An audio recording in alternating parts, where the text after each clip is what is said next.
Hello, this is Dr. Tucker once again, and we're going to be talking about how do we actually apply virtue ethics. How do we take the principle and use it to solve a case? Well, this is a very important question because this is kind of the core of where we're headed. Virtue ethics, it's true, is about the long look. Virtue ethics is about becoming the kind of person that has a well-being, that flourishes, that has peace and satisfaction, is sort of a moral giant. But that comes over the long haul. How do we actually get there? Well, that's important. According to Aristotle, the way we get there is by the small decisions we make. Reading a quote from Aristotle, how many of you may have heard this particular quote? "We are what we repeatedly do. Excellence, then, is not an act but a habit." That's pretty much everywhere. You may have seen it in a locker room gym. Let's put it into context. The context is this: excellence is an art won by training and habituation. We do not act rightly because we have virtue or excellence, but rather we have those because we have acted rightly. We are what we repeatedly do. Excellence, then, is not an act, but a habit. Becoming a person of virtue isn't about studying the virtues. It's about making the right decisions and making them on a constant basis. Now, this is something we know quite well when it comes to physical activities. We know that you can't be a good basketball player if you don't practice regularly. And we know that if you eat junk food, it's going to affect your next practice. But in virtue, somehow we feel like we can make whatever decision we want to. But virtue ethics says when you make a decision, it very subtly changes who you are. And over time, you become someone else by the decisions that you make. So how do we make the right decision? Well, let's go back to Karina. Karina, again, is employed at a particular factory. She has noticed, because she went on an off shift one point, that the company is taking toxic waste, putting it in drums, and taking it off to the rock quarry. The rock quarry is near the reservoir that's the water supply for the city, so what should she do? She's already been to one supervisor who told her just to stay quiet. So this would be the first step. What could she actually do? In the textbook we have as options, Karina could remain silent, she could quit her job, she could blow the whistle by informing her uncle, and she could approach her company supervisor. How does she decide? Well, with virtue ethics, you want to take a look at the virtues, and you want to relate those virtues to those options. So what are some relevant virtues? Plato's big four are self-control, justice, courage, and wisdom. Of those, courage seems to be particularly relevant. She's going to have to be courageous, either to go to her boss, to her uncle, or to the EPA.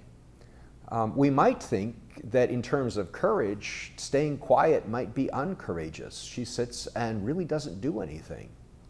Wisdom is interesting. Would it be wise for her to stay quiet? Do you really think this situation is not eventually going to come out? Would it be wise for her to go to her boss? Consider the options in terms of the virtues.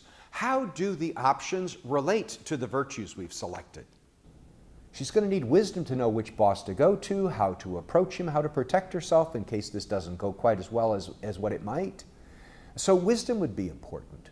What you do with virtue ethics and the virtues is you're going to not use tables or lists. Sometimes we use tables or lists when we're doing moral reasoning, but for virtue ethics, you're probably going to use paragraphs. And you're going to take some key virtues, probably 5, maybe 6 key virtues, and relate them to the options. And some of the options are going to be related very strongly and positively with some of the virtues. And some of the virtues are going to say, no, that's not at all the case. Take justice. What would be the most just option? Well, staying quiet, you could probably see is not a just option. Other people may be poisoned by her actions.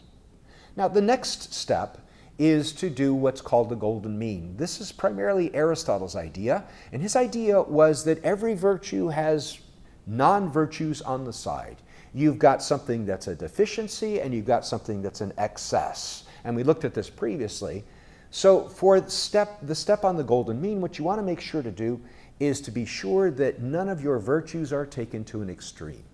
Well, what are some virtues that could be taken to an extreme in this scenario? My favorite one is courage. She stops off at a pawn shop, picks up a handgun, stops up, picks up some ammo, brings it in, puts it along the side of the head of the boss and says, okay, we're going to fix this now, pick up the phone. Very bad idea. Courageous? Way over the top. Way too courageous. No, dial that one back. That's not courage anymore. Now that's foolhardy. What about calmness? Well, I have made some mistakes in my life by being too agitated. But I've also seen people who are so calm that they become lethargic. And it's possible that calmness could be carried to the extreme that it ends up in her not doing anything. Rationality and reason. Reason is a very important virtue for this scenario. But I've also known people who so overthink things that they never actually come to making the decision. So you want to look for the possibility that some of these may have been taken to an extreme. Having done the step on the virtues, having looked at the golden mean, now you ask yourself the question of the various options, which one best represents a virtuous life? Which one lines up best positively with the virtues? You know, another way to ask it, though, since we're talking about virtue ethics, is to ask, who does Karina really want to be when she gets to have not only her kids grown, but also her grandkids? She wants to look back on her life and know that she lived a good life, that she did the right thing. And she wants her grandchildren to crawl into her lap and look up to her as a moral example.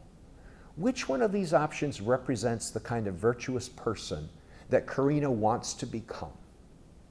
Once you have decided that, then you propose that as your best option or options. Thank you much. I hope you find it interesting.